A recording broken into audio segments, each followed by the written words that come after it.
Bismillahirrahmanirrahim. Assalamualaikum warahmatullahi wabarakatuh. Perkenalkan, nama saya Hilda Ariza, NIM 112020 dari Prodi Hukum Keluarga Islam kelas A. Tugas video ini dibuat sebagai tugas ujian akhir semester mata kuliah Fikih Siasah yang diampu oleh Bapak Ahmad Fauzan MSI. Video ini berisi tentang penjelasan materi tentang siasah dauliyah, siasah dusturiyah, dan siasah maliyah. Materi yang pertama yaitu tentang siasah dauliyah. Dauliyah bermakna daulat atau kerajaan atau kekuasaan ataupun wewenang. Siasah dauliyah adalah sebagai kekuasaan kepala negara untuk mengatur negara dalam hal hubungan internasional, masalah teritorial, kemudian masalah nasionalistis, ekstradisi tahanan, pengasingan tawanan politik, serta pengusiran warga negara asing. Dasar-dasar siasah dauliyah. Yang pertama ada kesatuan umat manusia. Meskipun umat manusia ini berbeda-beda, baik itu berbeda fisik, berbeda kulit, berbeda ras, berbeda negara, berbeda bangsa, bahkan berbeda agama, namun sejatinya manusia itu merupakan satu kesatuan yang diciptakan oleh Allah SWT. Dengan demikian, adanya perbedaan-perbedaan tersebut haruslah disikapi dengan positif. Kemudian yang kedua ada al-adalah atau keadilan. Di dalam ajaran Islam mengajarkan bahwa kita harus berperilaku adil, baik itu kepada diri sendiri, kepada keluarga, kepada tetangga, kepada teman, bahkan kepada musuh. Kita harus berperilaku adil. Kemudian ada al-musawah atau persamaan. Nah, manusia ini memiliki hak-hak persamaan, seperti persamaan di hadapan hukum. Adanya kerjasama internasional tidak akan berjalan dengan baik apabila tidak adanya kesederajatan antar manusia, antar negara maupun antar bangsa. Kemudian ada karomah insaniyah. Karomah insaniyah ini berarti kehormatan manusia. Adanya karomah insaniyah menjadikan kita harus berperilaku tidak boleh menyombongkan diri, harus tidak boleh memandang rendah orang lain. Kemudian ada tasamuh atau toleransi. Toleransi dengan adanya perbedaan tersebut, perbedaan yang ada, kita tidak boleh saling bermusuhan. Kita harus saling menghormati adanya perbedaan. Kemudian ada kerjasama kemanusiaan. Pada hakikatnya, kerjasama merupakan suatu bentuk pekerjaan yang dilakukan secara bersama-sama. Adanya kerjasama ini membuat suatu pekerjaan menjadi ringan. Karena apa? Karena dilakukan secara bersama-sama. Manusia itu mempunyai ketergantungan kepada manusia lain. Kita tidak bisa hidup sendiri. Kita tidak bisa melakukan hal apapun tanpa bantuan orang lain. Karena dari itu adanya kerjasama kemanusiaan ini memudahkan manusia dalam melakukan segala hal. Kemudian ada kebebasan, kemerdekaan. Kemerdekaan dalam arti sesungguhnya adalah pembebasan diri dari pengaruh hawa nafsu, serta mengendalikan diri di bawah keimanan dan akal sehat. Dengan demikian, kebebasan bukanlah kebebasan mutlak, melainkan kebebasan yang bertanggung jawab kepada Allah terhadap keselamatan manusia di bumi, serta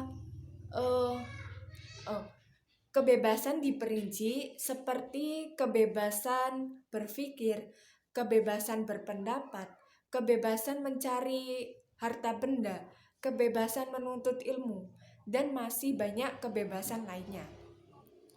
Kemudian yang terakhir adalah berperilaku moral baik atau akhlakul karimah. Berperilaku baik merupakan dasar moral dalam hubungan antara manusia, antara umat, dan antara bangsa di dunia. Kemudian ada pembagian negara Islam. Menurut jumhur ulama, negara Islam dibagi menjadi dua, yaitu Dar al-Islam atau Dar al-Waqf atau Dar al-Tauhid, dan Dar al-Harb atau Dar al-Fasik atau Dar al-Syirk.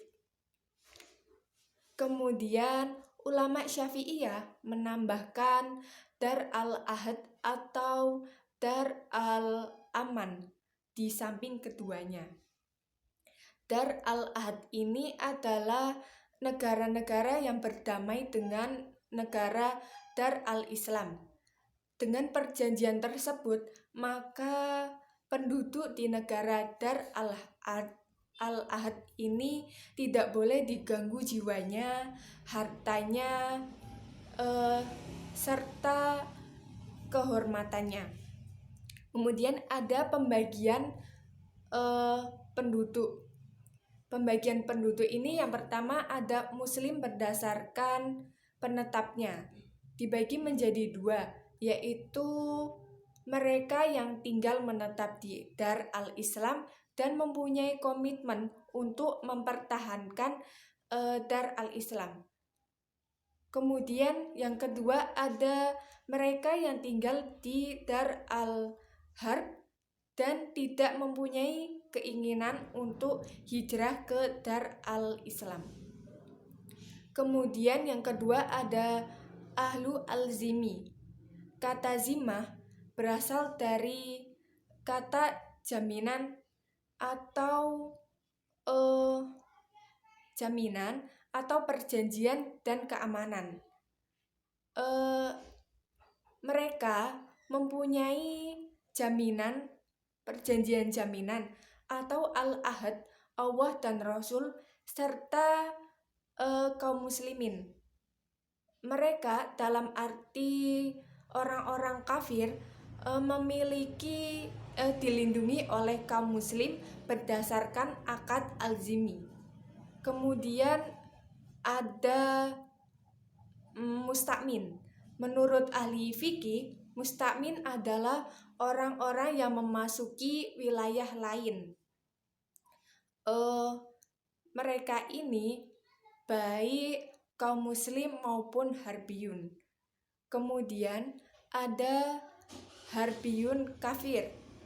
Harbi adalah orang-orang yang tidak termasuk dalam perjanjian zimmi, baik itu kafir muahid ataupun mustakmin, ataupun bukan kafir muahid dan mustakmin.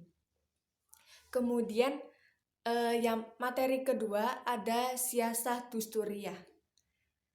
Siasah dusturiyah adalah fikih siasah yang membahas mengenai perundang-undangan negara agar sejalan dengan nilai-nilai syariat. Artinya undang-undang yang mengacu pada konstitusi yang tercermin dalam prinsip-prinsip syariat dalam hukum syariat yang disebutkan dalam Al-Quran dan hadis, baik itu akidah, ibadah, muamalah, ataupun bidang lainnya. Asep Jazuli, beliau memetakan siasah Dusturiyah menjadi beberapa bagian. Yang pertama ada imamah, hak serta kewajibannya. Kemudian yang kedua ada rakyat, hak serta kewajibannya. Kemudian yang ketiga ada baiat. Yang keempat ada waliyu al-ahdi. Kemudian ada perwakilan. Kemudian ada ahlu hali al-akdi. Yang terakhir adalah uzaro dan perbandingannya. Kemudian hukum pendirian negara. Islam memerintahkan kaum muslimin untuk mendirikan negara dan pemerintahan dan memerintah sesuai dengan syariat hukum Islam. Karena pentingnya kepemimpinan dalam Islam, maka para jumhur ulama berpendapat bahwa hukum pendirian negara dihukumi dengan fardu kifayah. Karena negara merupakan sebuah titakoh atau tuntunan operasional, satu-satunya yang secara syar'i digunakan oleh agama Islam untuk menerapkan dan memberlakukan hukum syariat dalam kehidupan menyeluruh. Kemudian ada sebab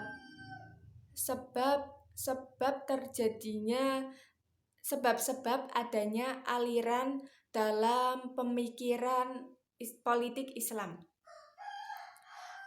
Pada masa pramodern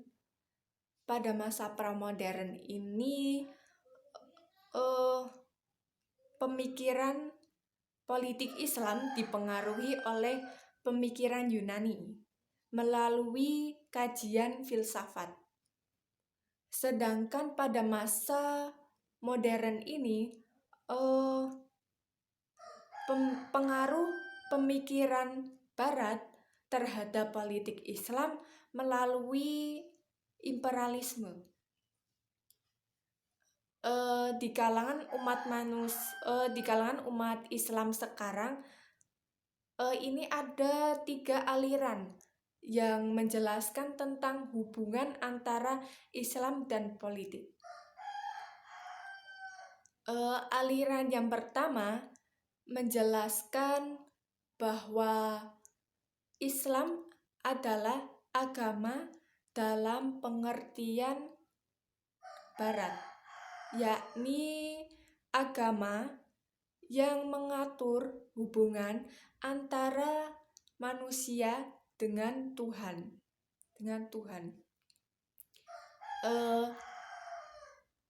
Namun sejatinya Islam bukanlah agama yang hanya mengatur hubungan antara manusia dengan Tuhan, tetapi Islam adalah agama yang sempurna. Di dalamnya mencangkup banyak aspek, banyak hal-hal kehidupan, seperti diantaranya mencangkup tentang sistem pendirian negara. Kemudian pada aliran kedua menjelaskan tentang berpendapat bahwa Islam adalah agama dalam pengertian Barat. Yakni agama yang hanya mengatur antara hubungan manusia dengan Tuhan. Tidak ada yang mengatur tentang sistem kenegaraan menurut aliran kedua ini. Kemudian aliran yang ketiga berpendapat bahwa Islam ini bukanlah hanya yang mengatur hubungan antara manusia dengan Tuhan, dan tidak pula menjelaskan bahwa sistem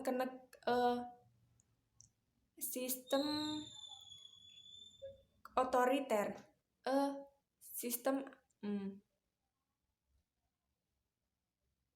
menjelaskan tentang Islam ya, tidak menjelaskan tentang sistem kenegaraan, atau dalam arti aliran ketiga ini menolak pendapat dari aliran yang pertama dan aliran yang kedua. Menurut aliran yang ketiga berpendapat bahwa Islam tidak mengatur tentang sistem kenegaraan, tetapi di dalamnya terkandung nilai-nilai etika dalam sistem bernegara.